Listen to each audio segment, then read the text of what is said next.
Mr. Kelly is fine. We are excited for this appeal that we are bringing. Obviously, you know, it was a hard day. He's been sentenced to a serious sentence, but we are confident in our arguments that we raised in our post-trial motions, that although they didn't persuade the district court judge, that they will persuade the Court of Appeals. We've always believed in those arguments, and we believe that this enterprise was overcharged and that the Second Circuit Court of Appeals will see it that way. Can you share what he said to you after the sentence was read? He was just asking for some clarifications about some of the terms that were read to him. As you all know, Mr. Kelly has some literacy issues, so it's really important for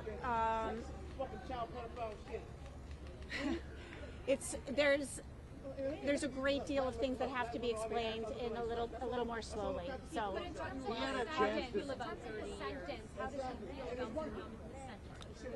Well, I mean, obviously he's devastated. 30 years in prison is like a life sentence for him. But at the same time, you know, we knew the government was asking for 25 years. We were prepared for what the judge might impose. So it didn't come as a great big surprise.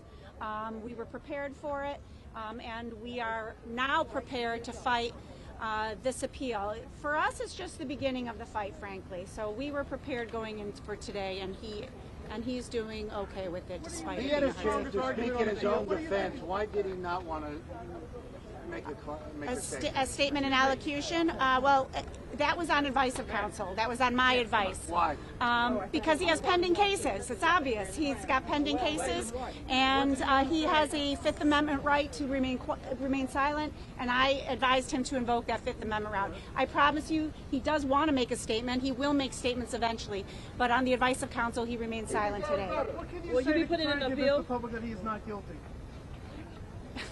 How soon will you put in this appeal? Okay, so the appeal will lay out that the enterprise that was charged, as you will see if you've read my post-trial motions, which you probably have not, our position is this was not a RICO or racketeering act violation. These were isolated events that happened many years ago, and the government simply tried to plead around the statute of limitations to bring it in a RICO charge, which was inappropriate. So, I mean, all I can tell you is there was no enterprise. There was no enterprise. It was one man with allegations by a number of women, which doesn't make it an enterprise. And that is why he's not guilty of racketeering.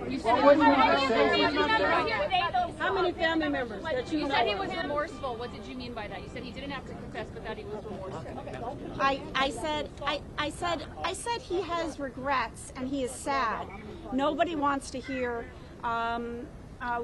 what he heard today. He's a human being. He feels when other people are feeling, but that doesn't mean that he can accept responsibility in the way that the government would like him to and the way other people would like him to, because he disagrees. He is not.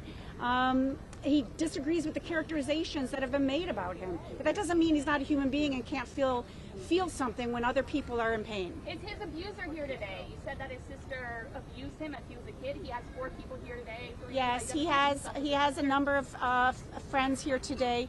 No, his sister is not here today. He's been estranged from her for quite some time. He has 2 brothers who are fully in support of him, who were also victims of sexual abuse in his household. So they are here in spirit, although not here personally. So no. And what do you say to people who say he's a predator? Have you had the opportunity to speak to Joy? yes, I speak to Joy regularly, and Joy is just fine. She is sad, but she told him, and she sent me a text message telling him to pray and put it in God's hands, and she loves him, and they're going to get through this. That's what she had to say to him. Is he a predator? No, he's not. No, he's not a predator. Anything going on? Where's the other members of the Jennifer Bonjean, Bonjean. Are you saying this is sexual abuse? I'm sorry? What did he say to you afterwards? We just went over some of the terms that the judge was reading to him. We actually didn't have a lot of time. But he, again, he was prepared for it. Okay. We thank you. Thank you. Thank you very much. On behalf of our Kelly supporters, you. we do support you. Thank you very for all much. your hard work. Thank you. Waiting on the appeal to come.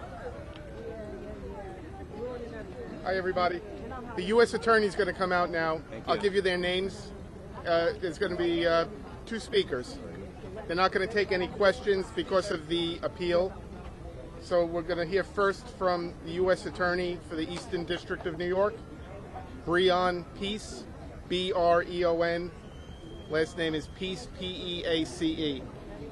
Okay, and then he's going to be followed by Steve Francis, F-R-A-N-C-I-S. I'm sorry, what's his first name? Steve, Executive Associate Director, United States Homeland Security. Correct. United States Department of Homeland Security. Thank you. He'll be the second speaker, okay? So first the U.S. Attorney, Breon Peace, then Steve Francis, Homeland Security. Any Okay? idea how long he's going to speak for? I think the 2 of them will be done in 5 minutes, 6 minutes, something like that. I don't think so. I'm not aware of the victims coming out, any victims coming out here to speak. Gloria Allred. For the press conference. Yeah. Okay, so just stand by. They're in the lobby. I'm going to come out and get them now. Thank you so much. We're ready. Yeah, Gloria. Yes, I saw that. That's what I was wondering if it would be immediately after.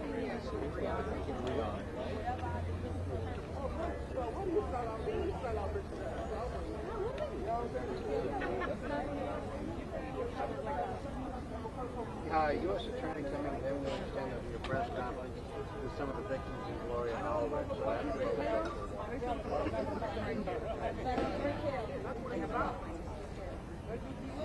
All right, very good.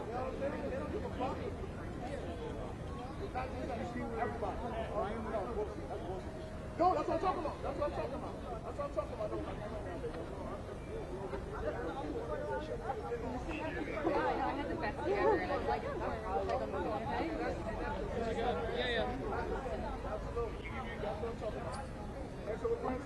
Absolutely right. All other people the one that do